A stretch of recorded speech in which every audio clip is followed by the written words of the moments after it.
Olá, gente, boa noite. Oi, doutora Jamila. Sejam muito bem-vindos, bem-vindas.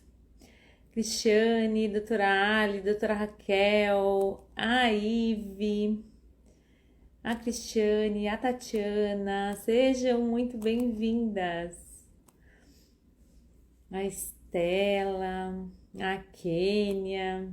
Olá, Fabiola. Doutora Liege, doutora Marcela. Ai, a Marcela, aqui de Floripa. Aliás, lá de Floripa, eu tô em São Paulo, lá de Floripa. Tudo bom, Marcela? Olá. A Cris, a Ive. Ai, que bom, gente. Bom, hoje nós vamos ter, assim, uma convidada muito especial. E a gente vai conversar um pouco sobre prevenção de maloclusão, né? De oclusopatias em bebês. Então, é uma live assim que eu tava muito ansiosa, esperando demais, porque é uma convidada assim muito referência e muito diferenciada, né? A professora Silvia aí tem um papel muito grande, foi uma das pioneiras quando se fala em oclusopatia em bebês e uma visão assim além da cárie mesmo, né? Então, como que a gente vai fazer isso? A gente vai conversar um pouquinho hoje sobre isso. E Vanessa, oi Patrícia. Ai, então agradeço se vocês puderem mandar, né, essa live para alguma colega de faculdade, alguma colega de especialização, alguém que vocês acham que vão se beneficiar desse assunto. Olha aqui, já tem muitas Debs aqui. Cristina, boa noite. A Kenia lá em cima já dei boa noite também. Deixa eu ver aqui. Oi, Paula. Oi, Patrícia. Vamos esperando um pouquinho até a professora Silvia chegar. E eu quero saber o seguinte: vocês que tratam bebês, vocês veem apenas a cavidade bucal? É só isso. A gente vê, a gente lá no método, no DEB, a gente divide a cavidade bucal em três partes, né, de avaliação, quando a gente faz essa inspeção intraoral no bebê, né, que seria a parte dura, que seriam os dentes. Então, tem mancha branca, tem cárie, tem desgaste, tem traumatismo, tem erosão, tem HMI, HMD, né, então tudo em relação ao tecido duro, a cárie, tá? Além disso, a gente vê o tecido mole, a parte vermelha, né, que a gente costuma chamar, que é freio labial, freio lingual, né, que a gente tá avaliando muito hoje em dia, então a nossa visão mudou muito em relação a isso. A mucosa jugal, então a bochechinha, né, então especialmente em relação à bola de Bichat, a gente sabe que a bola de Bichat, ela tem uma importância muito fundamental, né, não só para a beleza da bochechinha dos bebês, mas também para canalizar e ajudar a estabelecer esse fluxo de leite, né? Então, quando a criança abocanha aqui o mamilo da mãe, essas bolas de Bichat, né? Elas são grandinhas, gordinhas no bebê. Depois do vácuo realizado, elas é que direcionam e fecham mesmo e fazem com que o leite, né? Ele adentre diretamente para a orofaringe. Então não fica muito resto, né, resíduo de leite na cavidade bucal do bebê. Então a gente tem que avaliar como é que tá a bochechinha, né, tanto por dentro na mucosa jugal. Oi, Gabi, boa noite, ó, as Debs entrando todas aqui, ó. Boa noite, meninas. A Thaís, Maria Fernanda, minha contemporânea de UFSC. Que bom você aqui. Manda um beijo pros meninos, Maria Fernanda. Lorena, Bianca. Gente, beijo pra vocês. A gente está esperando aqui a doutora Silvia chegar. Se vocês, por acaso, virem aqui, vocês me falem. Patrícia tá falando, minha neta perdeu os 2 dentinhos superiores em uma queda. Patrícia, acontece, né? Os traumas, na verdade, são as emergências odontológicas aí que a gente mais vê, né? Diariamente vê, infelizmente, nos nossos consultórios. Quando é a avulsão, né? Que quando, né, depois da queda, da batida, a gente perde totalmente o dentinho com a raiz, isso, né, avaliado clinicamente, que a gente vê o dente com a raiz toda e também a gente faz uma radiografia, se é em dente de leite, a gente não recomenda a implantação, né?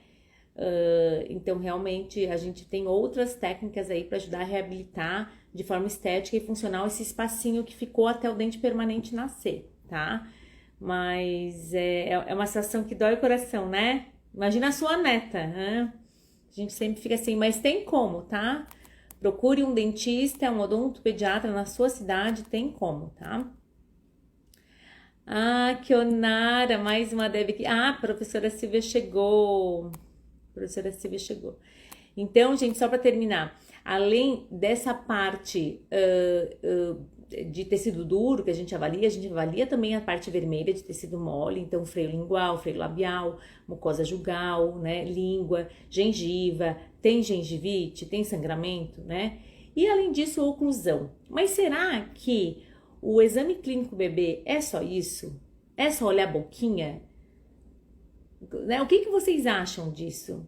Será que quando a gente fala sobre um exame clínico, ele não deveria ser um pouco mais complexo?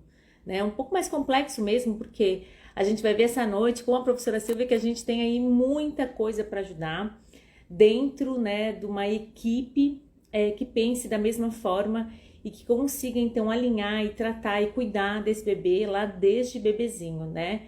Se possível, ainda durante o pré-natal. Então, eu vou chamar aqui a professora Silvia. Deixa eu...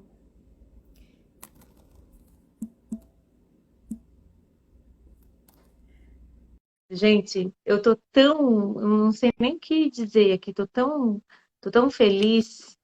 Olá! Ei! Oi! Oi, Ai, que Aline! maravilha! Tava falando aqui, falando de você, professora Silvia, dizendo que, meu Deus, foi assim, um prazer. Eu fiquei tão feliz, eu nem esperava o aceite da live, eu fiquei tão feliz quando você Eu que aceitou. agradeço, Aline. Realmente, eu não costumo fazer muito lives. Eu acho assim, é difícil às vezes a gente conseguir, em uma horinha, passar boas ideias, mas um bom papo é sempre gostoso. Então, fiquei muito feliz com o convite. E quando a gente se conheceu lá no curso da Neon, também fiquei encantada. Uma turma tão querida, né? Tão bacana. E vocês tão atuantes. Então, fiquei muito honrada com o convite e aceitei de coração. Ai, que bom, nossa. Gente, assim, ó, para quem... Acho difícil alguém não conhecer, né? Mas, enfim, a professora Silvia Chedid assim... É uma visionária, uma pessoa à frente do seu tempo, uma das pioneiras, né? Imagina, falando em prevenção de oclusopatia, de maloclusão em bebês, né? Então, num tempo que, assim, a gente ainda estava muito visada, muito focada, ainda estamos, né? Acho que ainda estamos muito focados em doença cárie. A doença cárie continua ainda sendo a doença bucal mais prevalente, e a gente sabe que tem, né, todos os seus desfechos, todas as suas dores aí relacionadas, né? A família, a dor, a perda de dia na escola, de trabalho do pai, de bullying, né? Mas será que é só isso, né? Será que o nosso trabalho ele se restringe a só a gente olhar e ver cárie e fazer cárie? E eu não sei se você concorda, professora, mas os meus pais são dentistas também. Mas o meu pai, a minha mãe não atua mais há uns 10 anos. Mas eu lembro dele falando no começo da profissão que ele não podia adoecer, porque se ele adoecesse, ele não tinha tempo para remarcar, né? Então, assim, realmente eram poucos profissionais e a demanda odontológica era muito grande. Era tão grande que eu acho que não tinha espaço para prevenção. Então, tu tinha que extrair um dente, tinha que botar na dentadura, tinha que tirar, fazer uma jaqueta, né, as coisas assim. Então, a prevenção não se tinha, né, tempo, espaço para isso. Então, acho que agora, devagarinho, as coisas aos poucos vão se acertando, né? E o acesso à informação e essa prevenção, assim, ouro, né? Durante primeiro ano de vida, assim, é muito importante. Mas, antes disso, eu queria que você se apresentasse, professora, por favor. Obrigada, Aline. Queria agradecer as palavras tão generosas, tão simpáticas. Fico até muito honrada com tudo que você está falando. Deixa eu ver se melhora. Melhora, sim, a imagem, uma luzinha, acho que fica um pouco melhor. É que essa luz no olho é tão ruim. Deixa eu abaixar um pouquinho. Então, queria, antes de mais nada, agradecer suas palavras. Eu não me considero nenhuma grande visionária. Eu acho que talvez o meu maior mérito dentro do tema prevenção de má oclusão no bebê tenha sido compilar conhecimentos que já existem há muito tempo e que parecia que não faziam parte do nosso arsenal de atuação, não é? Então, para fazer um pequeno histórico e uma pequena apresentação, eu comecei com mestrado e doutorado em odontopediatria, também com foco na prevenção da cárie. Então, me formei acreditando que a gente tinha condições de acabar geração cárie zero. Eu faço parte dos odontólogos que tinham, e dos odontopediatras que tinham essa meta do zero cárie, da geração zero cárie. E comecei achando que, dentro dessa geração, não é, de que a gente tinha o açúcar como o grande vilão, até uma geração, talvez um pouquinho depois da do seu pai, porque a do seu pai era uma geração curativa, meramente curativa. Nós tratávamos a doença e, por tratar só a doença, a gente tinha um ciclo vicioso de doença, doença, doença. Não se tratava a causa e não se pensava em prevenção. Então, assim, algumas pessoas que me antecederam, como Marisa Maltes, alguns colegas que meu Alzheimer agora não me ajudam a lembrar, Rui Opperman. A gente quer dizer, eles começaram esse movimento de trazer a prevenção, a promoção de saúde, não é? E aí o açúcar era um grande vilão, o flúor um grande auxiliar. Então eu comecei ali combatendo o açúcar. E minha tese de mestrado foi avaliar, estava chegando no mercado aspartame, xilitol, o esteviosídeo. Então, eu me encantei com o esteviosídeo na graduação já, professor Carlos Pinheiro, que era, já me encantei por bioquímica dinâmica da cárie, a bioquímica da cárie já me encantou, porque a gente tem que entender os processos para poder intervir e preveni-los, não é? E ele foi a primeira pessoa que falou do esteviosídeo, da Stevia rebaldiana bertoni, que é originária, é uma planta brasileira, natural do Brasil, uma erva. Hoje, muitos de vocês devem conhecer a estevita, e, enfim. Então, eu avaliei o poder anticariogênico e não cariogênico da estévia, do xilitol, do aspartame e da sacarina, nos Streptococcus mutans salivarius, e observamos que eles tinham, claro, não eram cariogênicos, e o esteviosídeo e o xilitol tinham uma ação, inclusive, vamos dizer, antibacteriana, porque, na verdade, anticariogênica, porque o esteviosídeo, nesses estudos in vitro que eu realizei, eles impediam a adesividade, eles não permitiam que a bactéria formasse polissacárides extracelulares insolúveis. Então, intervia na adesividade da bactéria. Então, dessa forma, não só não era metabolizado, como também dificultava a adesividade da placa. E o xilitol tinha um efeito bacteriostático, porque inibe no ciclo de Krebs da bactéria, né, com xilitol fosfotransferase, e ele impede o ciclo de Krebs da bactéria, então também bacteriostático. E aí a gente achava, né, na época eu, jovem, né, acreditava que a gente ia então substituir os açúcares e então desta forma combateríamos a cárie. Mas a indústria do açúcar sempre muito forte. Então, esta não era uma saída racional, não é? E o flúor despontando como uma alternativa muito importante. E aí, no doutorado, eu fui estudar a ação do flúor nos dentes descidos, porque também naquela época, Aline, só se estudava dente permanente, porque eram os dentes que iam perpetuar. Então, dente descido, mesmo nas pesquisas, a gente não dava muita atenção. Então, foi um dos primeiros estudos que a gente realizou usando esmalte de dente descido, fazendo ciclagens de pH e avaliação, então, das mínimas quantidades que ainda teriam efeito anticariogênico sobre o esmalte do dente descido.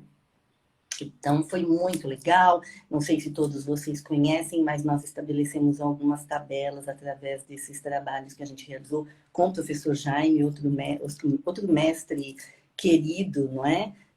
Das mínimas quantidades, ainda, claro, com efeito anticariogênico, para escovação dos dentes de bebês, não é?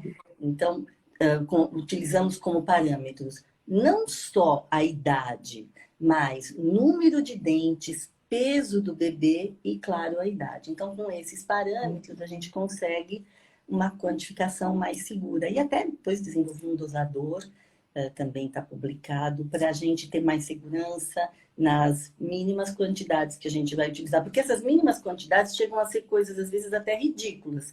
Às vezes a gente vê posts, né, Aline? O pessoal coloca um negócio assim, quase que é um cheirinho de nada. Verdade. Outro que é o tal do grão de arroz, meio grão de arroz, arroz cru, arroz arbóreo, enfim.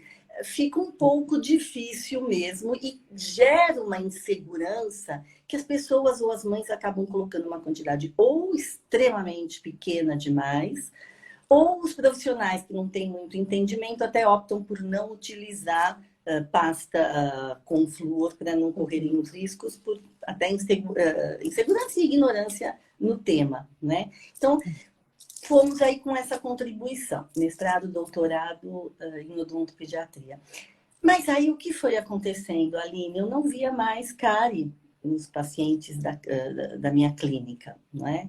E a gente observava, assim, a má oclusão, cada vez mais. E a orientação como odontopediatra era de não intervir, de aguardar, ou de encaminhar para o ortodontista. E o ortodontista também falava, vamos esperar. Mas a gente, tratando de bebês, começando com odontologia de bebês, professor Luiz Walter, não é verdade? Atuando cada vez mais antecipadamente no sentido de promover saúde. Como que você está vendo aquela má oclusão se instalando sem atuação? Aí fui fazer especialização de ortodontia, fui fazer especialização de reabilitação dinâmica dos maxilares, que era a técnica de Maurício, ortopedia funcional. E depois também obtive o título quando a ortopedia funcional dos maxilares foi oficializada como uma especialidade. Também fiz o concurso e também obtive o título de ortopedista funcional dos maxilares. Mas as pessoas, a maioria das odontopediatras da minha época que faziam a especialização de ortodontia ou de ortopedia funcional, Aline, viravam ortodontistas ou ortopedistas funcionais, abandonavam a odontopediatria. A odontopediatria tinha ainda um conceito de que era só prevenção no sentido de profilaxia e flúor. Então, o odontopediatra só fazia profilaxia e flúor, não é? E, claro, tratava de cáries, mas ainda não nos parâmetros de atenção que a gente tem hoje, não é? De sofisticação de materiais. Tinham materiais específicos para atender bebês como a gente tem hoje. Então, viravam todas ortodontistas. E eu não queria deixar de ser odontopediatra, não é? Então, Em 2012, publicamos o primeiro livro, né, de ortopedia e ortodontia para dentição decídua. E ainda naquela época eu imaginava que precisava ter dentes para a gente fazer alguma coisa, não é? E que, claro, antes somente as prevenções básicas de cuidar de hábitos, promover o aleitamento materno, e isso exclusivamente como evitar o uso de chupetas, de mamadeiras. Então, uma coisa assim muito aleatória, não é? Que é um conceito que algumas ainda têm até hoje. E realmente existe muito mais além disso. E este livro, eu acho que o que ele tem de interessante foi, de novo, compilar conhecimentos que já existiam, ter a ousadia de falar de ortodontia e ortopedia juntos, ortopedia funcional, não é? E várias outras técnicas, porque quem conhece o livro vai ver que todas as especializações que são realizadas no Brasil em termos de ortodontia e ortopedia estão compiladas lá. A gente não tem um foco específico numa ou noutra técnica, porque, na verdade, o importante sempre é o diagnóstico. O método que a gente vai utilizar, muitas vezes, ele é individualizado, ou às vezes a gente utiliza várias técnicas no mesmo paciente. Então, existe esse conceito amplo de utilizar a técnica que for necessária, desde que o diagnóstico seja preciso e que a gente tenha a oportunidade adequada de intervir, né? E agora vou lançar o próximo livro, se Deus Isso, quiser. não, é isso que eu queria falar, porque na verdade, gente, esse livro da professora Silvia, ele é maravilhoso, tá? É todo voltado para dentadura, para dentição decídua. Então, ele é fantástico. Eu tenho meu autografado, inclusive, e estou aqui na espera do lançamento agora, né, do novo livro, que é uma coisa que a gente está aqui aguardando. Então, e esse novo livro, Aline, ele realmente vai tratar da prevenção, não é? De má oclusão no bebê, do monitoramento, do crescimento e desenvolvimento craniofacial desde a gestação, relativo aos primeiros 1000 dias de vida. Então, ele vai até os 2 anos e pouquinho. Então, o objetivo é realmente prevenir desde os primórdios e chamar a atenção principalmente do odontopediatra e de todas as outras especialidades afins, porque o bebê, mesmo no intraútero, né, o feto, ele está em constante desenvolvimento. Não é? E ele não tem uma particularidade exclusiva de desenvolvimento oral, está tudo interligado. Claro, o ser humano é todo, e hoje a gente tem uma visão mais holística da saúde, de olhar o indivíduo como um sistema, mas no bebê isso é crítico. Então, essa visão também ampliada de trabalho transdisciplinar, não é? Ela é fundamental quando a gente atua bebês. Não dá para pensar só na cavidade oral, principalmente falando de crescimento e desenvolvimento, né? Ainda da cárie, numa live recente que eu realizei, me falaram, mas de onde surgiu a odontologia de bebês? Que a gente pensa em odontologia de bebês, que sempre lembra do professor Luiz Walter como pioneiro nessa atuação. Mas por quê? Até alguns anos atrás, a odontologia de bebês, vamos dizer assim, se pode utilizar esse nome, ela era tratada pelo pediatra.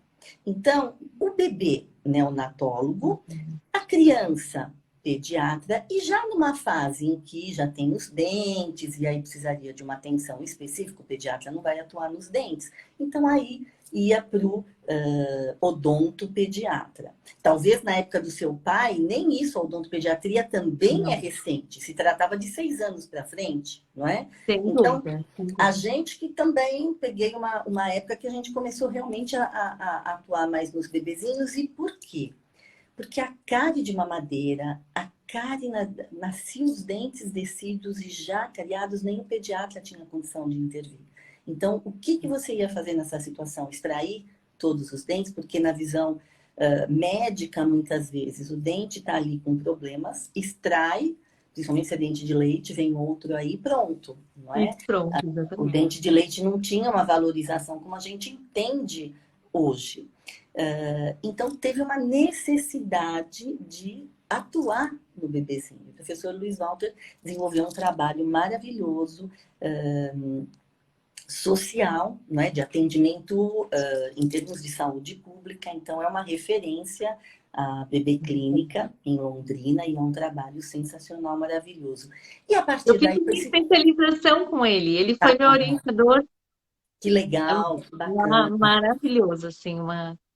Então, Tem pessoas muito especiais, né? Assim, eu acho que tem pessoas que vêm assim no mundo realmente fazer diferença. Eu acho que o professor Luiz Walder foi uma dessas, assim, dessas sem pessoas muito dúvida, especiais. sem dúvida. Eu citaria também, com quem eu acabei tendo mais contato no final, com a professora Salete, que também outra Claro, referência. claro. E para falar também de outra referência de atenção desde o pré-natal odontológico, a professora Flávia Coniche, Ai, que também maravilhosa, maravilhosa. maravilhosa. A professora Você, Flávia Coniche foi minha referência também nossa, na odontologia intrauterina, como ela chamava e isso. chama, mas de atenção à gestante, porque a gente também não estava atentos a isso, não é? Então, Mas eu, professor Luiz Walter com bebês, professora Flávia com a parte da gestação, não é? E como hoje a gente tem uma visão, compilando esses conhecimentos, em termos de prevenção de maloclusão, hoje no pré-natal odontológico, não um olhar só para a gestante. Como que nós vamos tratar a gestante? Qual anestésico que a gente vai usar? Qual a melhor posição? O pré-natal odontológico ele não é mais só essa observação da gestante e, claro, o cuidado com o desenvolvimento, formação dos dentes e tudo mais, mas também iniciar com toda a tecnologia que a gente tem hoje e o ultrassom pré-natal, uma obrigatoriedade, pelo menos nos 3 trimestres, não é, da gestação, a gente começar a olhar isso também, acompanhar o desenvolvimento da face do feto, porque a gente já vai ter muita informação que vai auxiliar não só a criarmos uma intimidade com a face daquele bebê que futuramente vai ser nosso paciente, criar uma intimidade com os pais também, com todos os conhecimentos e conceitos de prevenção e promoção de saúde oral, não é? Então, se desde a gestação a gente consegue trabalhar esses conceitos com os pais, eles vão estar mais alinhados com a sua preparação para o aleitamento materno, não é? A mãe vai ter toda uma condição de ter apoio que precisa, porque só quem já amamentou nossa, é que momento, né? 24 horas ininterruptas, é Aquela lindo, é demanda. maravilhoso, mas zero glamour, né? Sim, sem É dúvida. muito é glamour alguns minutos, mas depois é lida Não. 24 horas, porque mamou, põe para rotar, dorme, você vai pôr no bercinho, já fez cocô, precisa trocar a fralda, troca a fralda, limpou, já está na hora de mamar de novo, não é? Então, Então, eu costumo 24 dizer que horas. a gente não faz nada, né? E no final do dia tu tá acabada. É só, Exato. só apagando incêndiozinho ali, né? E lava e dá banho, e dá de mamar, e lava roupa, E porque é um monte de roupa. isso quando o bebê mama bem, não é? Porque quando tem todas aquelas dificuldades para estabelecer o aleitamento materno, é muito chororô, é muita dificuldade, são as culpas, e aí pressão, vai para a mamadeira, vai para a fórmula, tem leite suficiente, não tem. Então, são vários desafios que a gente também está discutindo muito mais hoje, e parece que, nossa, todas as crianças têm dificuldades, é porque isso não se discutia muito antes, e todo mundo ia para a mamadeira numa boa, não é? Não tinha essa discussão. Então, o que começou a trazer toda essa discussão? Uma epidemiologia de maloclusão cada vez aumentada, cada vez maior, né? Outro dia eu tive um pai na clínica, que tinha 4 filhos, não era o Gabriel Politano, mas 4 bebês também, e tudo bem, vamos para o próximo, não é? E quando eu examinei, os 4 precisavam de tratamento. Eu falei, mas doutora Silvia, todas as crianças precisam de tratamento ortodôntico hoje, porque os coleguinhas todos usando e não sei o quê. Em realidade, é uma epidemiologia altíssima, quase 70% das crianças apresentam. Né? Então, é É porque muito, né? em 4 crianças, uma tem problema. É, Só e uma não assim, tem. é, e fazendo um parênteses ainda, né, a grande prevalência de classe 2, né, na população brasileira, de dissoclusão, ou seja, né, falta de aleitamento materno, enfim, desse estímulo, né, as fibras da TM, para a gente tentar aí equilibrar esses dois maxilares, né, em relação a essa Exato. retrusão. Então, falar disso é muito importante, assim. E eu lembro, professora, uma das suas falas, assim, que me marcou muito durante o curso. Gente, eu fui aluna da professora Silvia, assim, um curso que eu recomendo para todo mundo, né, de prevenção de oclusopatia para bebês. Não é um curso que né, esse formato de curso dessa temática é o único que eu conheço. Então, um curso assim que realmente foi um divisor de águas para mim. E uma das coisas que mais me marcaram, ainda falando sobre o pré-natal, foi que chegará a hora, e eu acho que já chegou, na verdade, né? Que nós vamos pedir para as mães lá durante o pré-natal, né? Ou enfim, logo na primeira consulta, para levar o ultrassom do seu bebê para ver como que ele estava, se ele estava pélvico, se ele estava cefálico, né? E até já para imaginar, né? Ai, tá, é gemelar, não é? Né? Será que, né, isso propicia uma simetria craniana, uma plagiocefaleia, né? Um torcicolo? Então, eu acho assim, nossa, a, a abrangência do dentista, do odontopediatra, o papel dele está cada vez maior e está Maior. cada vez maior mesmo, assim, né? Até de peso. Olha o quanto a gente pode ajudar no diagnóstico, né? E especialmente a professora Silvia vai falar um monte agora sobre isso para gente, mas especialmente quando a gente fala em assimetrias cranianas que não são resolvidas com reposicionamento ou com tratamento de osteopata e tem que levar para a órtese, né, para os capacetinhos.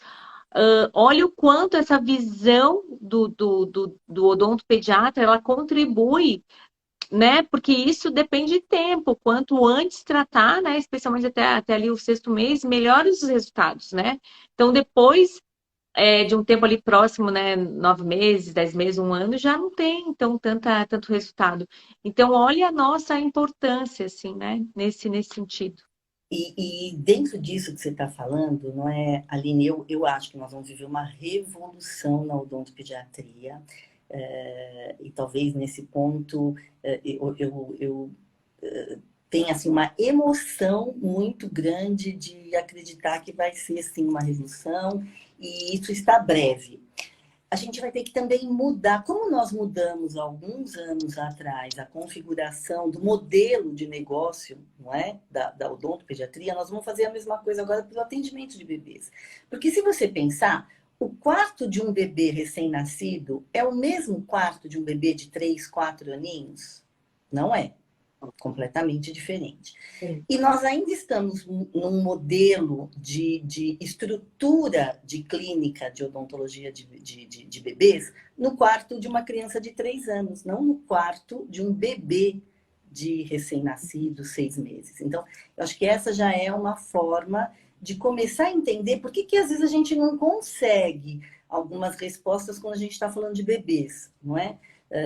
Quando nós começamos a ter o quartinho de criança de 3, 4, 5 aninhos, nós ficamos muito mais aptos a falar a mesma linguagem, não é? E mais bem-sucedidos. E a mesma coisa vai acontecer com os bebês. Nós vamos ter que ter toda uma estrutura muito parecida com essa para o atendimento do bebezinho, né? E, além disso, o trabalho transdisciplinar que exige essa faixa etária, nós também vamos ter que nos adequar. Hoje, eu tenho uma parceiríssima, que é a doutora Adriana Góes, que é uma ginecologista obstetra. Ela está, para minha felicidade, ela está no mesmo prédio que eu. Então, ela faz ultrassom pré-natal no pré-natal dela. Então, além da gente pedir, como você está falando, que eu vislumbro isso no futuro próximo, né? A gente pedir para as mães trazerem, sim, o exame de ultrassom, não é?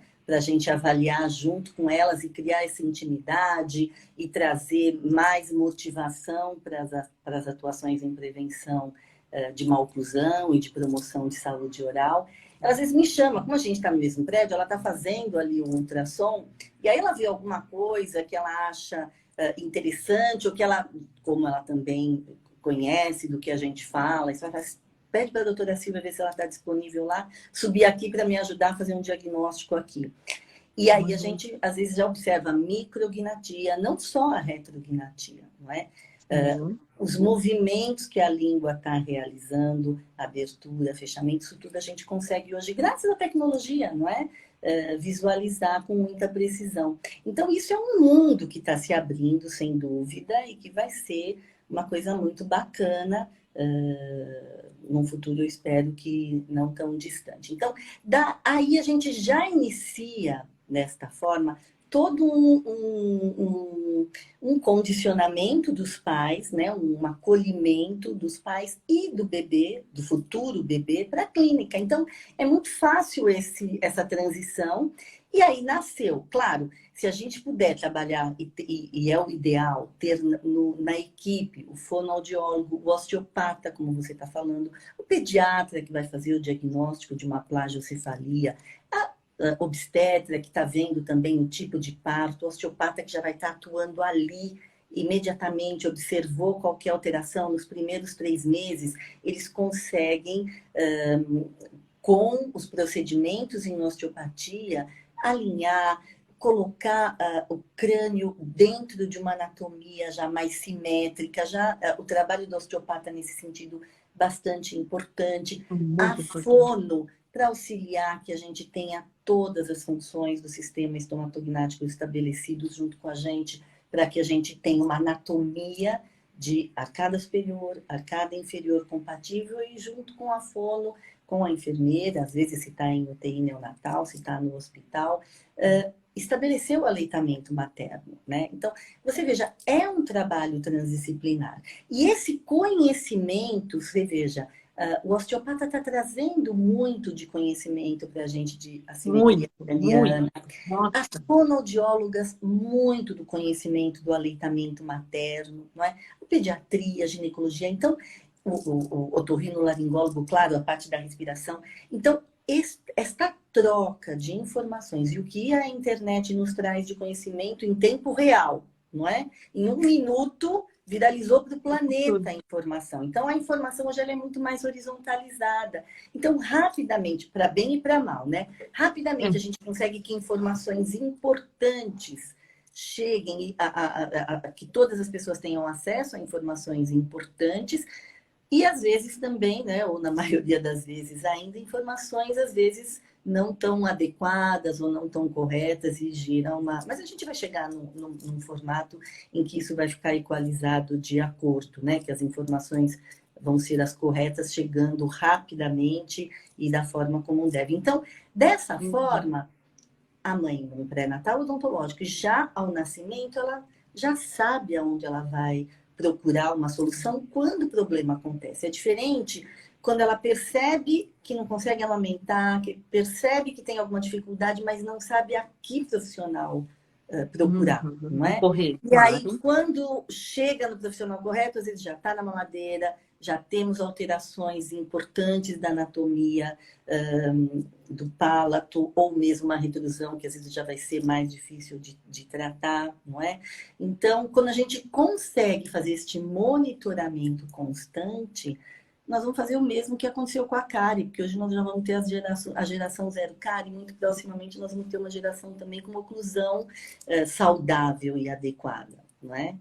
Então, essa é uma nova possibilidade de trabalho para o odontopediatra, né? E falando um pouquinho, professora, sobre as possibilidades, o que a gente poderia fazer num bebê desdentado, sem dente, né? Então, assim, o que a gente poderia fazer até de exame clínico, se a gente vê que eventualmente ele tem uma retrusão maxilar muito grande, tem alguma coisa? A gente já coloca aparelho no de bebê de 6 meses, né? O que a gente faz? É. Então, não posso te dizer que a gente já tem um protocolo fechado em relação a isso. Mas o que Uhum. está acontecendo também, graças à tecnologia, a gente já vê trabalhos na literatura hoje que nos mostram muito possível escanear a boca dos bebês ou moldá-los, não é? Então, para odontopediatra que se qualifica, que se capacita, não é um bicho de sete cabeças fazer uma moldagem do bebê, mas a gente precisa ter o instrumental adequado, a moldeirinha no tamanho adequado, individualizada, ela tem que ser individualizada, né? Não dá para você querer pegar uma moldeira pré-fabricada pronta e Eu achar que trouxe. você trouxe. Eu São trouxe, lindinhas, ó, tô né, me sentindo Aline? blogueirinha olha, gente, moldeira para bebês, tá? Então, Essa assim, mas moldeira é depende, grande, a gente. obviamente, Isso, da isso, cavidade bucal, né? isso, Olhem essas. Então, eu acho isso. Essas importante a gente falar bebês, isso de isso. moldeira, porque a gente não tem moldeira para bebê, né? E eventualmente nem para criança, bebês maiores, assim. E aquelas de plástico tem aquele flanco enorme, gente. Aquilo Muito arrebenta difícil. tudo, né? É, Então, realmente, tem que ser moldeiras, né, individualizadas. exato.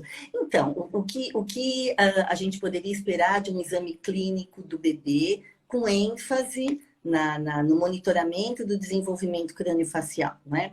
Então, a gente está acostumado a olhar a boquinha do bebê aberta, não é? Então, a gente pede para o bebê abrir a boca, ou o bebê vai estar chorando, então vai estar realmente com a boquinha bem aberta, e nós vamos observar frênulo, que é o que está muito em voga hoje, muito discutido. Então, o diagnóstico do frênulo também é muito importante, não é? E a gente pode, uma das formas de avaliar também é com o bebê chorando, colocando os dedinhos para observar que tipo de frênulo a gente tem, se é um frênulo anterior, posterior, submucoso, enfim. E as devidas, de acordo com o diagnóstico, as devidas intervenções. Mas em termos da relação dos rodetes gengivais, como é que a gente vai observar isso? Né? Na minha prática, o que eu poderia dizer é que muito inadequado tentar manipular um bebê para fazer essa avaliação da relação antero-posterior, né? Por quê? Porque o bebê ele vai fazer todo um esforço para não permitir aquilo. Então, você às vezes vai dizer, tá com uma mordida cruzada anterior, o rodetezinho, ou tá posterior, ou tá cruzada direita e esquerda. Você não tem essa condição, porque manipular o bebê, você pode até inclusive luxar a articulação temporomandibular neste momento, que Muito nem existe, plana, né? é só Uhum. ligamento. Então, às vezes a gente tem que fazer uma força tão grande que é danosa para essa relação. Você pode luxar ou cometer aí alguma iatrogenia nessa manipulação. Então, a gente sugere que o bebê venha 2 horas, mais ou menos, antes da última, depois da última alimentação, da mamada, porque aí a gente aproveita e já faz a avaliação do aleitamento materno, já faz as adequações, já observa se está adequado e é esperado que o bebê durma. Então, a nossa sugestão é de fazer esta avaliação intraoral do bebê com ele estabilizado ou dormindo, porque aí a gente delicadamente abre os lábios e vamos ver a relação dos rodetes. A gente fecha um pouquinho, porque também a literatura nos diz que há um espacinho, o bebê não está ocluindo sempre, não Uhum. é? Então, se ele está dormindo, ele está em repouso, existe um espacinho entre o rodete superior e o inferior. Então, aí a gente abre delicadamente, oclui e pode tomar fotograficamente essa identificação e classificar e tal, ou inclusive fazer as moldagens para a gente identificar e avaliar. Então, você perguntou, vamos dizer que temos uma retrusão aí muito grande. Claro, a gente vai sempre fazer o trabalho funcional de estímulo ao aleitamento materno. Não é? Então, antes da erupção dos dentes, todo o trabalho que a gente vai tratar é de realizar um diagnóstico de conscientizar os pais em relação ao que a gente está observando, fomentar aleitamento materno, não é? E aí existem alguns exercícios específicos, por exemplo, se tiver com a mamadeira também, existem alguns exercícios específicos que a gente pode realizar, ou dispositivos que a gente vai utilizar para estimular o avanço ou uma expansão. Às vezes a gente tem bebês prematuros que utilizaram por muito tempo, um tempo prolongado, sondas, não é? Orais, e pode, claro, alterar a anatomia das arcadas, então também alguns exercícios específicos. E a ideia é que a gente possa trabalhar estes exercícios e essas intervenções junto com o osteopata, junto com a fono principalmente, não é? Porque eles estão também muito capacitados para isso. A nós cabe o diagnóstico, conhecer todas as possibilidades de intervenção, e são várias, né? Então, realmente, hoje a gente tem um escopo de possibilidades de intervenção quando realmente necessárias, adequadas, com o trabalho desses colegas, desses profissionais como a fono, como osteopata, como fisioterapeuta, como TO. Então, a gente sim consegue organizar o bebê, porque não estamos só no foco da boca. O bebezinho, como eu falei, ele é um sistema, e aí, desta forma, a gente consegue, de forma funcional e fisiológica, organizar. Nasceram os dentinhos, aí é outro arsenal e outro arcabouço de possibilidades também de trabalho. Aí a mastigação já entra também fortemente falando da função. Mas a gente já tem outros recursos também que podem ser utilizados. Ao longo desse período, a gente também tem trazido, esse período desde o nascimento, em situações de bebês que são típicos, porém, bebês, vamos dizer, sem comorbidades ou sem síndromes, bebês não sindrômicos, a gente tem também, apesar de não serem sindrômicos, apresentarem alterações de hipotonias importantes, de hipodesenvolvimentos importantes, que a gente pode usar as técnicas que são utilizadas por esses profissionais para os pacientes sindrômicos ou atípicos, ou com necessidade, ou com pacientes com... como se diz? Porque cada hora é um nome. Pacientes com deficiência. A gente pode trazer essas técnicas também, como a placa palatina de memória, uma delas, não é? Que a gente pode utilizar, dentre outros exercícios e intervenções terapêuticas também. Mas que ótimo. E, professora Silvia, eu conheci o craniômetro através de você. Eu quero dizer, escreve aqui quem sabe o que é o craniômetro. Não adianta ir para o Google, tá? Quem conhece, quem sabe o que é um craniômetro, tá? Escreve eu. Vamos ver. Vamos ver o que estão escrevendo. Um monte de gente entrando. Oh, coisa boa. Mas então, professora, explique para nós o que é o craniômetro. Olha, o craniômetro eu conheci através de duas pessoas que foram assim básicas na avaliação de plagiocefalia, das assimetrias cranianas, né? A minha filhinha, hoje ela está com 19 anos, não é? Ela tinha, na época eu não sabia o que era, mas hoje eu sei, ela tinha uma alteração, não é? Do crânio que se chama escafocefalia. Quando eu fiquei grávida, eu já engravidei tarde, né? Casei tarde também. Então, eu estava, assim, muito ansiosa. Mas, para minha surpresa, a gravidez não foi uma coisa glamurosa. Eu sempre fui muito magrinha, Aline. E aquela barriga era um desconforto para mim, era uma coisa assim que não... Glamour zero minha gravidez. Eu vomitava muito, tive enxaqueca, foi um horror. E naquela época passava aquele filme Alien. E não sei se você lembra, mas nesse filme o Alien estava lá na barriga, não sei de quem, e ele fazia aqueles movimentos, e a Vitória mexia demais, aquela coisa, eu falava, gente, aquilo para mim era muito estranho, não é? Ou seja, não era aquela coisa, ai, que linda, eu achava aquilo muito estranho. E não é que quando ela nasceu, ela tinha aquela cabeça super achatadinha, que é típica de escafocefalia, e tinha um prolongamento aqui atrás. Parecia um ETzinho lá do ar. E eu fiquei, e fui conversar com o pediatra, ele não sabia o que era, e acabei conhecendo o Dr. Gerd, que é uma referência Maravilhoso, em maravilhoso. plagiocefaleia e um pediatra bastante conhecido aqui em Tem São uma Paulo. história linda da clínica dele também, né? Isso, então conheci. A Vitória não precisou usar capacete porque eu intuitivamente eu já fiz todas as manobras de mudá-la de posição. Eu usava faixas largas, até a orelhinha dela era assim. Ela brinca, fala: mãe, você fala que eu era um monstro quando eu nasci, né? Porque hoje ela é uma princesa. Mas ela tinha também a orelhinha super de abano. E realmente, desde bebê, a gente, com as faixas, eu usava faixas largas. Então, eu fui melhorando a anatomia daquele prolongamento que ela tinha aqui atrás e também ajustando as orelhas. Qual a preocupação também? Começou a andar. Preocupação minha, como árabe.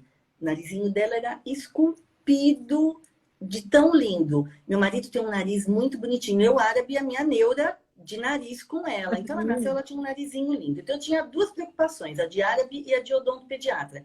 Que ela começasse a andar e não caísse e machucasse o nariz, que ela começasse a andar, não caísse e quebrasse os dentinhos. Mas não deu outra. Ela caiu e pá, achatou o narizinho.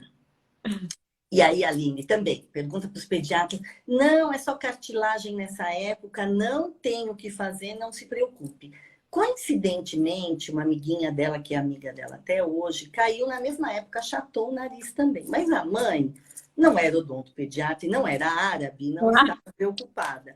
E eu, a Vitória lembra até hoje, eu fiquei fazendo exercício, porque ela achatou, ela tinha aqui muito fininho, super delicado, e achatou.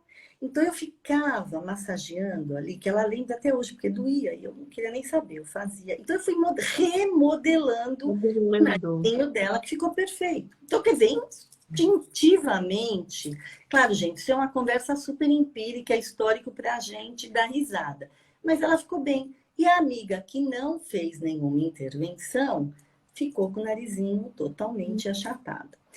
Quando eu fazia cursinho, eu lembro de um professor, Aline, que contava, falava da África, das discrepâncias sociais e tudo mais, e ele contava que 30, 40 anos atrás, não sei se isso ainda se realiza hoje, para exploração da mendicância, algumas pessoas pegavam os bebês e deformavam os ossinhos para estimular a comoção, não é, das pessoas e aí receberem a esmola. Então, até teve um livro, Quem Quer Ser Milionário, que mostra muito bem isso. Então, para dizer o quê? O osso do bebê é plástico, tanto para bem quanto para mal.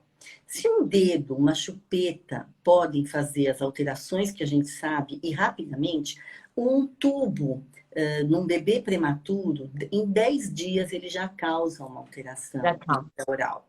Então, será que ou exercícios ou dispositivos que procurem fazer, então, o estímulo de forma a conter ou a reverter da pressão contrária. Se um dedo está fazendo pressão de forma a estimular o palato ogival, se a gente faz com o mesmo dedo uma pressão lateral e consegue, então, estimular um desenvolvimento transversal, não é? Ou com dispositivos, ou dedo mesmo, que a gente possa orientar e que os pais possam realizar, ou que os profissionais qualificados podem fazê-lo. Tão logo a gente identifique o problema e estimule este tipo de atuação, nós vamos também ter respostas positivas, não é? Então, basta a gente estar atento, basta a gente aprender a olhar, porque a gente reconhece o que a gente conhece. O que a gente não conhece, a gente não reconhece, não é? Então, essa é a ideia, trazer esta informação para, quando necessário, ou a gente vai se qualificar para atender, ou vamos encaminhar para os profissionais que a gente sabe que são os qualificados, e dessa forma a gente vai, sim, promover saúde e não tratar de doença, né? Sem dúvida. Não, mas olha quanta coisa, né? Então, olha quanto é grande a coisa, né? A seara de não fazer nada ou, né, ter que colocar um aparelho numa criança de 6 meses. Tem tantas coisas que a gente pode fazer, massagens, né, bandagens, Sim. eventualmente perceber essa assimetria craniana. Óbvio, a gente não vai conseguir diagnosticar, mas se a gente tiver um craniômetro, a gente já pode dar uma Ah, base para a esqueci de falar família, do né? craniômetro no final. Então, aí o Dr. Guedes foi um dos primeiros que me falou do craniômetro. Depois aprendi a manipulá-lo e usá-lo com o Mauro Gemelli, né? Que também é um Maravilhoso. osteopata. E trabalho também com o Vinícius Petrelli, que também é um osteopata muito Eu já capacitado. ouvi falar dele, diz que ele é muito bom. Então, e nós, como odontopediatras e profissionais de saúde, a gente pode fazer essas medições e fazer o encaminhamento, né? Mas o diagnóstico preferivelmente, o diagnóstico é do pediatra, né? Sim. E aí o pediatra, claro, vai fazer os encaminhamentos devidos. Mas a gente pode fazer essa observação, podemos fazer estas medições, não é? E, claro, fazer as derivações adequadas. Eu acabei falando tanto e esqueci Imagina tanta coisa. do craniômetro. Ah, não, mas eu acho assim, meu Deus, eu acho que a odontologia para bebês, ela evoluiu demais, assim. E desde os 20 anos, né, que eu comecei a especialização, evoluiu demais, assim, as técnicas, é, os medicamentos, os materiais, o fluxo digital nos ajudou demais também. Eu acho que é uma outra era, assim. As sedações, né? Os usos das sedações, ou enfim, atendimento via hospitalar. Então, acho que isso, assim, é um olhar que a gente não tinha antes e cada vez vai ser mais presente, né? E Isso. eu acho que o odontopediatra ele vai precisar, em muito pouco tempo, estar muito capacitado. Porque eu não sei se você sente isso, professora Silvia, mas eu estou vendo assim que os pais no consultório, eles estão vindo muito informados. Muito informados. Sim, é Né? Às vezes verdade. eu faço a minha anamnese e eles falam, não, eu pergunto, e daí, como é que foi, né? Gestação, tudo bem? E parte, cesárea, qual é o peso? Ele, não, é um bebê gig. O meu é um bebê gig. Gente, tem muito dentista que não, se a mãe Nem fala que é um sabe o bebê que gig, não é. sabe o que É e verdade. eles estão vindo assim muito, muito conscientes, É, então a gente tem que realmente estudar é para não passar verdade. vergonha. É verdade. Eles já vêm com o diagnóstico pronto. Eu vi que você faz isso, então eu quero que faça isso no meu bebê, não é? E se você não puder fazer, eu vou procurar outro. Então a gente precisa se munir para justificar ou não recomendar aquela atuação, não é? Recomendá-la com conhecimento ou não recomendá-la com mais conhecimento ainda, né? Porque é como a gente estava falando no começo, hoje a informação ela está horizontal. E a internet e o fluxo digital também nos permite visualizar tudo mais rapidamente em tempo real. Né? Então, o conhecimento, não só nas especialidades, mas também dos leigos, ele está difundido de forma a informar bem ou às vezes até desinformar, não é? Por isso nós precisamos nos capacitar muito, basear-nos em evidência para poder argumentar positiva ou negativamente em termos do que os pais nos trazem como ansiedade de atuação. E a tentar acolher a ansiedade deles com as alternativas possíveis é muito importante, porque, Aline, você deve observar isso na sua clínica. As mães, elas estão atentas, elas observam que o queixinho do bebê está muito lá atrás. Elas observam que o queixinho dele está muito para frente. Elas querem fazer alguma coisa, não é? E a gente precisa saber que existem alternativas de atuação, não é? E que elas são viáveis desde que eles estejam dispostos realmente a intervir nessa fase. Você pode intervir em qualquer fase da vida do indivíduo em termos de maloclusão? Sim. O idoso pode pôr aparelho ortodôntico, na verdade. Qualquer fase da vida é possível tratar. A ortodontia, a maloclusão, ela não é uma urgência odontológica, vamos dizer assim. É claro que respirar bem, mastigar bem são fundamentais e a gente tem que trabalhar para promover isso. Mas são situações que, às vezes, circunstancialmente, aquele não é o momento O adequado. problema. Uhum. A família não está em condições, o bebê não é colaborador. Então, a gente tem que entender os momentos, Essas limitações, né? Exata.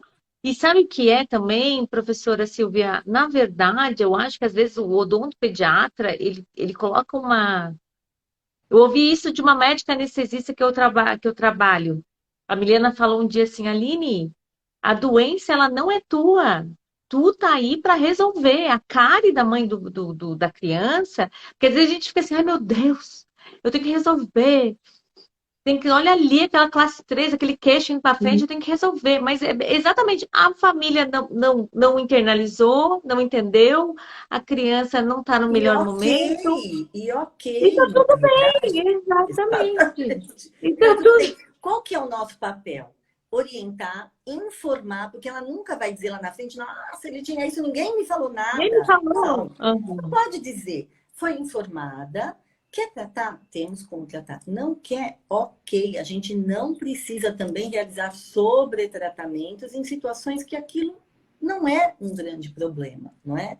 Então, informar do que a gente está observando e está diagnosticando, sim, isso é nossa obrigação, sem dúvida nenhuma. Eu estou vendo uma assimetria, eu estou vendo uma retrusão, estou vendo uma micrognatia, porque hoje às vezes a gente pega bebês que não é retrusão mandibular, é É micrognatia. meio Ela pode não ser severa em níveis sindrômicos, mas ela é, às vezes, leve de um tanto que você vê que aquele bebê vai ser um classe 2, 2 total, não é? dois Então, anos. informar, sim, olha, temos essa situação. Mas, ele chora, ele não... Ok, exatamente, ele vai chorar. E muito depende da atuação dos pais. Se os pais já começam com essa conversa, não adianta, não vão fazer, não é? Aí não vamos ter a resposta, ai, gastei dinheiro à toa, perdi tempo à toa, olha, ele continua assim, e pode tratar depois sem problema. Então, o momento oportuno, ele é oportuno para todos os lados, para os pais, para o bebê, para o profissional e também dentro do que a gente tem de base científica para atuar, né? Então, a gente tem que olhar todos esses fatores e encontrar a melhor solução para aquela situação, para aquele bebê, para aquela família, dentro do conhecimento que a gente tem ou encaminhar se a gente não tiver o conhecimento, né? Então, acho isso assim perfeito. Professora Silvia, nós, não parece, mas já deu 1 hora de live. Mas foi uma delícia, adorei. Meu Deus, é muito bom. Eu não posso deixar de pedir para que você, professora, já nos comunique se tem data para a próxima turma desse curso da prevenção de oclusopatias, o livro, onde a gente se encontra você, né, de forma mais fácil. Pode nos avisar, pode falar. Olha, então nós vamos ter um curso similar ao que você fez, Aline, em dezembro. Acho que é dia 27 de dezembro na Neon. Mas as pessoas que estiverem interessadas podem me mandar mensagem. O meu Instagram é Silvia Chedid. Vocês vão achar 3 Instagrams. Silvia Chedid só não tem nada, que é o meu pessoal, e eu quase nunca posto nada. Tem o Silvia Chedid Clínica, que é o mais para pacientes e pais, e o Silvia Chedid Ensino e Pesquisa. Então, podem me mandar mensagens no Silvia Chedid Ensino e Pesquisa. Nós vamos ter uma próxima data, então, para um curso presencial em dezembro deste ano. Para o ano que vem, nós vamos ter cursos intensivos de 7 dias, que vão ser, assim, sensacionais, porque vai ter a capacitação para avaliação de ultrassom, para bandagem terapêutica, para observação do frênulo lingual e as intervenções cirúrgicas. e toda essa parte de prevenção de maloclusão no bebê, que você já Ah, teve o primeiro estarei lá contato, com né, vocês Aline? novamente, com Da certeza. moldagem, do diagnóstico, do diagnóstico dos diferentes tipos, né, de relação entre os rodetes gengivais e as intervenções em bebê. E os cursos online, que a Aline até estava me cobrando que eu tinha que fazer mais. Gente, eu não dou conta de fazer mais para fora do Brasil, porque às vezes a gente acaba tendo uma demanda interessante, não é? Na América Latina, eles abraçaram essa ideia de uma forma assim incrível. Então, eu estou sempre envolvida com os cursos online em espanhol, não é? Realmente, eu estou em falta com os cursos online em português. Mas para 2022 eu já vou ter isso mais estruturado, organizado. Mas eu recomendo fortemente os presenciais, porque é uma experiência, né, Aline? A doutora Raquel está perguntando aqui, ó, esse curso em dezembro poderá ser online? Olha, Raquel, olha, eu assim, te sugiro que você vá. Aí eu acho a outra experiência, É, porque assim, é muita coisa prática, sabe? é. De você ver a moldeira, ver uma moldagem, ver como que faz o scan. Ixi, aqui terminou a minha luz aqui. Como que faz escaneamento, como Do de faixa rostinho de do bebê. bebê, foto. Então Ai, e as massagens todas que nós aprendemos no curso. Então, assim, olha, é um investimento que vale a pena. Tem que ir. Sim, eu concordo. O curso online ele perde muito, não é? Fica uma coisa parece que meio distante. Óbvio que tem muito conteúdo teórico, não é? E conteúdo prático também, os vídeos, mas sem dúvida é uma experiência. Eu fiquei muito assim, a gente já vinha num ritmo com os cursos presenciais e a pandemia foi uma situação. Então, eu estou muito feliz de estarmos voltando. Tá Até o curso voltando. com a Aline foi o primeiro, né, na verdade, presencial, depois de 1 ano e meio, quase 2 de pandemia. E eu recomendo o presencial, se vocês tiverem a oportunidade de estar presentes, porque é uma experiência em todos os sentidos. É muito diferente de ver numa tela e estar ali com a energia, porque o bebê, a linguagem do bebê é energia, não é? Você pode falar qualquer coisa. Você pode falar assim, seu idiota. Mas se você falar assim, ele não está ouvindo seu idiota. Tá tudo bem. Então, é a forma, é a energia, é a troca, não é? E isso não só com o bebê, a gente também. Então, é muito legal. Mas tem também online. Esse curso mesmo, ele é gravado também, ele é gravado ao vivo. Então, vocês podem assisti-lo online ao vivo. E, claro, quem tiver a oportunidade, não de fazer o curso online, mas porque esse online gravado eu ainda não tenho em português, eu tenho ele em inglês e espanhol. Mas esse para 2022 a gente deve tê-lo também. O presencial vai ser em São Paulo, né, professora Silvia? Vai ser lá na Em São Neon. Paulo, lá na Neon, lá na Neon. Ah, E ótimo, ótimo. esses outros intensivos de 7 dias lá no meu espaço no Citrans, que é na Vila Olímpia. Ai, que legal. Isso quero fazer. Agora, o ano que vem, estaremos lá. Você vai ficar encantada, Aline. Você vai ficar mais deslumbrada. Eu acho que é um universo mesmo se abrindo para a odontopediatria, né? Muito, muito bacana. Mas, ó, é só entrar em contato no Silvia Chedid, Ensino e Pesquisa, e aí eu passo os detalhes. Ai, professora Silvia, eu não tenho nem como lhe agradecer. É uma honra, nossa, é um privilégio meu e de todos que estão aqui lhe assistindo, lhe ouvindo.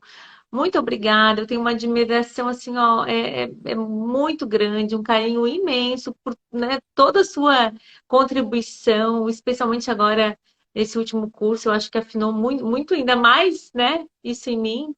E agradeço mesmo de coração aí pela sua disponibilidade. Aline, eu que agradeço. Fiquei tão honrada com o teu convite, com as tuas palavras tão carinhosas. Você também tem um trabalho tão lindo e tão rapidamente, não é? Conseguiu tanto sucesso, tanta visibilidade, porque você é muito carismática, não é? Então, eu que agradeço imensamente a oportunidade e espero que a gente tenha outras de trabalharmos e trocarmos mais figurinhas. Sem dúvida. Sem dúvida, professora. Muito obrigada. O que precisar da gente aqui, quando vierem a Floripa. Hoje eu estou em São Paulo, porque eu estou no curso da Neon. Mas Ah, quando vierem a ótimo! Floripa, a gente está Então, vamos tomar aqui, um café. estaremos lá esperando. Isso.